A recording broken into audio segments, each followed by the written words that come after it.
السلام علیکم ورحمۃ اللہ وبرکاتہ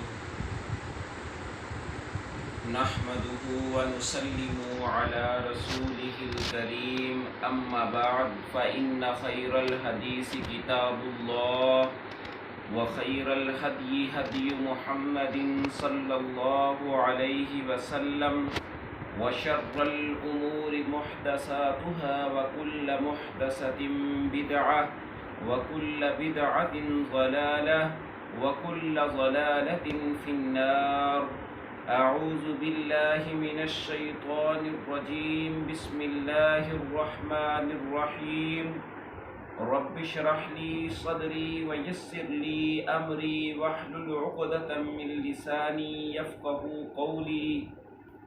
اللهم صل على سيدنا ومولانا محمد وعلى آل سيدنا ومولانا محمد وبارك وسلم وصل عليه. میرے بھائیو، اللہ رب العزت کی مختصر اور جامع حمد و ثنا کے بعد لاکھوں کروڑوں اربوں خربوں درود آقا علیہ الصلاۃ والسلام کی ذات پر. میرے بھائیو، آج ہم اس موضوع کے اوپر بات کریں گے کہ روزہ چھوڑنے کی کن کن لوگوں کو رخصت دی گئی ہے. ہم سب جانتے ہیں کہ روزہ ایک فرض عبادت ہے، اور جو جان بوجھ کر بلا عذر رمضان کا ایک روزہ چھوڑ دے، بعد میں وہ ساری زندگی روزے رکھتا رہے اور وہ ایک روزے کے ثواب کو نہیں پہنچ سکتا جو اس نے رمضان میں چھوڑا ہے. روزے کا بہت بڑا اجر و ثواب ہونے کے باوجود بعض حالتوں کے اندر اللہ تعالیٰ نے روزہ چھوڑنے کی اجازت دی ہے. وہ حالت جس کے اندر انسان روزہ رکھنا اس کے لیے بھاری ہوتا ہے، دشواری کا مشکل کا سبب بنتا ہے، اس صورت میں بھی روزہ چھوڑنے کی اجازت ہے. کیونکہ ہمارے دین کا حسن یہ ہے کہ یہ دین فطرت ہے. یہ دین ناروا بوجھ کسی کے اوپر نہیں ڈالتا، کیونکہ قرآن پاک میں اللہ تعالیٰ ارشاد فرما رہے ہیں، لا یکلف اللہ نفسا الا وسعها، کہ اللہ تعالیٰ کسی نفس کے اوپر اس کی وسعت سے زیادہ بوجھ نہیں ڈالتے، یعنی کہ اس کو تکلیف نہیں دیتے. میرے بھائیوں، بیمار کو بھی روزہ چھوڑنے کی اجازت دی گئی ہے، لیکن بیماری کیسی بیماری ہو، وہ بیماری جس کے اندر انسان روزہ نہیں رکھ سکتا، یقیناً وہ بیماری روزہ رکھنے کی وجہ سے اس کے اندر اضافے کا اندیشہ ہو، یعنی جان جانے کا خطرہ ہو. ایسی حالت میں بھی روزہ چھوڑنے کی رخصت دی گئی ہے. اور دوسرا، بوڑھے شخص کو بھی، بظاہر وہ بوڑھا شخص بیمار تو نہیں، لیکن اس کا بڑھاپا ہی اس کے لیے سب سے بڑی بیماری ہے. ایسے بوڑھے شخص کو بھی روزہ چھوڑنے کی رخصت دی گئی ہے. حضرت ابن عباس رضی اللہ تعالی عنہ سے روایت ہے، فرماتے ہیں کہ بوڑھے شخص، کمزور شخص کو بھی روزہ چھوڑنے کی اجازت ہے، لیکن وہ ہر روزے کے بدلے ایک مسکین کو کھانا کھلائے۔ جب وہ ہر روزے کے بدلے میں ایک مسکین کو کھانا کھلائے گا، اپنا فدیہ ادا کرے گا، تو اس کے اوپر بھی کوئی قضا نہیں ہوگی۔ دوسرا، بیمار شخص، ایسا بیمار کہ جو بظاہر ایسی بیماری کے اندر مبتلا ہو گیا ہو جس سے اس کو صحت یاب ہونے کا کوئی چانس نظر نہ آتا ہو، ایسے شخص کو بھی روزہ چھوڑنے کی رخصت دی گئی ہے، لیکن اس کے لیے ضروری ہے کہ وہ رمضان ہی کے اندر اپنے روزے کا فدیہ دے۔ ہر روزے کا فدیہ یہ ہے کہ ہر روزے کے بدلے میں ایک مسکین کو کھانا کھلائے۔ وہ بعد میں اگر صحت یاب ہو بھی جاتا ہے تو اس کے اوپر انشاءاللہ کوئی قضا نہیں ہوگی، کیونکہ اس نے اپنی بیماری کے اندر ہی رمضان المبارک میں فدیہ دے دیا تھا۔ اگر کسی بیمار کو یہ معلوم ہوتا ہے کہ میں نے بعد میں ٹھیک ہو جانا ہے، اتنی زیادہ میری تکلیف دہ بیماری نہیں ہے، تو پھر اس کے لیے ضروری ہے کہ وہ عام دنوں میں اپنے روزوں کی گنتی پوری کرے، یعنی کہ اپنے روزوں کی قضا کو پورا کرے۔ ایک اور حدیث میں آتا ہے، کچھ ایسی حالتیں ہیں جو بظاہر بیماری تو نہیں ہے لیکن بیماری کے قریب ہیں۔ وہ حالتیں یعنی کہ اس میں حاملہ عورت اور دودھ پلانے والی عورت کو بھی روزہ چھوڑنے کی رخصت دی گئی ہے۔ ایک حدیث میں آتا ہے، حضرت انس بن مالک رضی اللہ تعالی عنہ حضور صلی اللہ علیہ وسلم کا ارشاد نقل کرتے ہیں، فرماتے ہیں کہ رسول اللہ صلی اللہ علیہ وسلم نے فرمایا کہ مسافر آدمی کو روزہ مؤخر کرنے اور نصف نماز پڑھنے کی اجازت دی گئی ہے،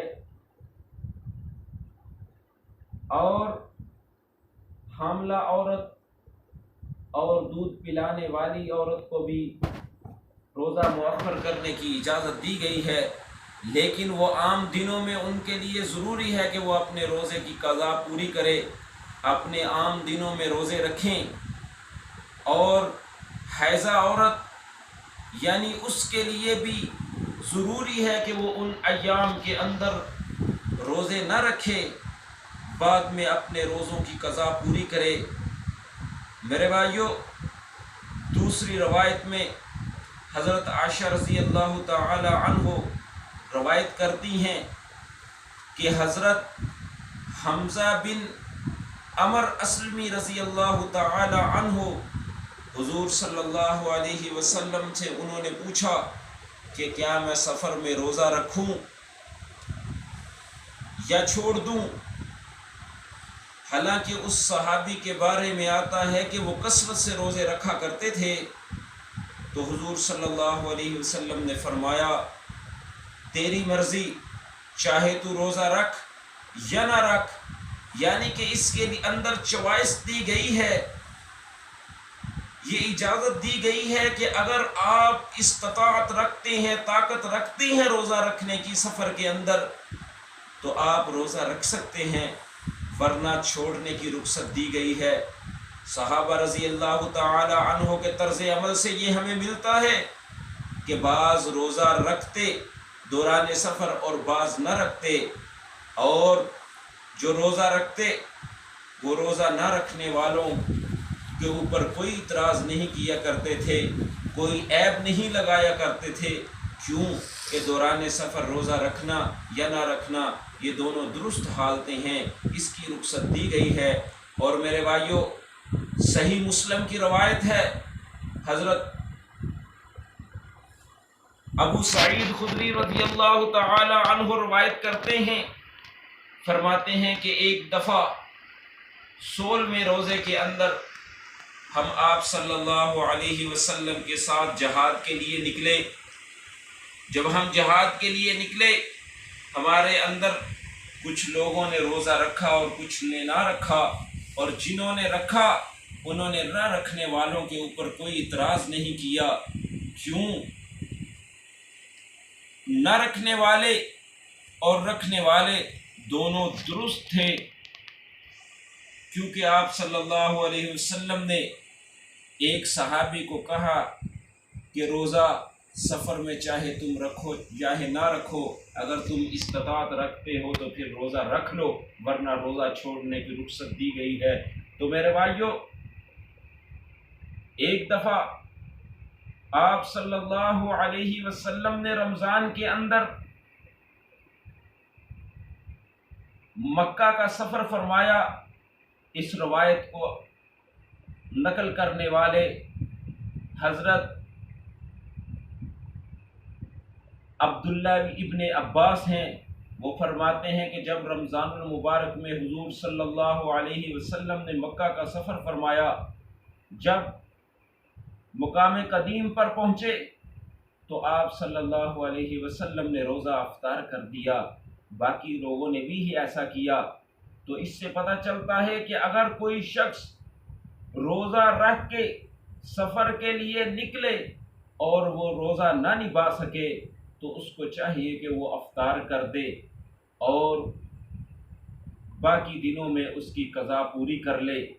تو میرے بھائیوں، ایک اور روایت ہے جس کو جابر بن عبداللہ بن جابر رضی اللہ تعالی عنہ روایت کرتے ہیں،